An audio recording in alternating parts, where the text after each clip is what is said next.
ভিক্ষুক রাস্তা দিয়া যায় আর জমিদারের পুত্রবধূও যায়। একজন সামনের থেকে আসতেছে, একজন সামনের দিকে যাইতেছে।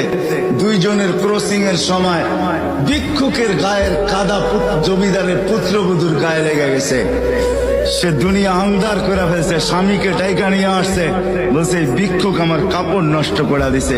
সে শুধু ভিক্ষুক ছিল না, বৃদ্ধ ছিল। বৃদ্ধ ছিল না শুধু, জীর্ণ ছিল, শীর্ণ ছিল, শরীরে কাপড় ছিল না, ফাটা চিরা কাপড় ছিল, পায়ে জুতা ছিল না, পেটে ভাত ছিল না।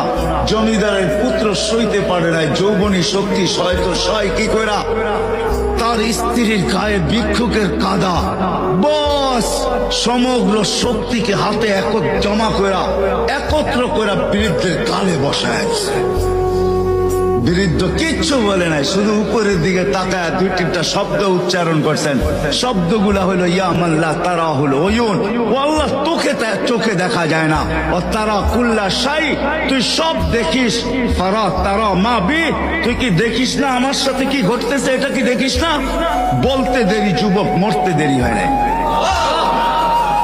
জমিদার চলে আসছে, প্রতিশোধ নিবে।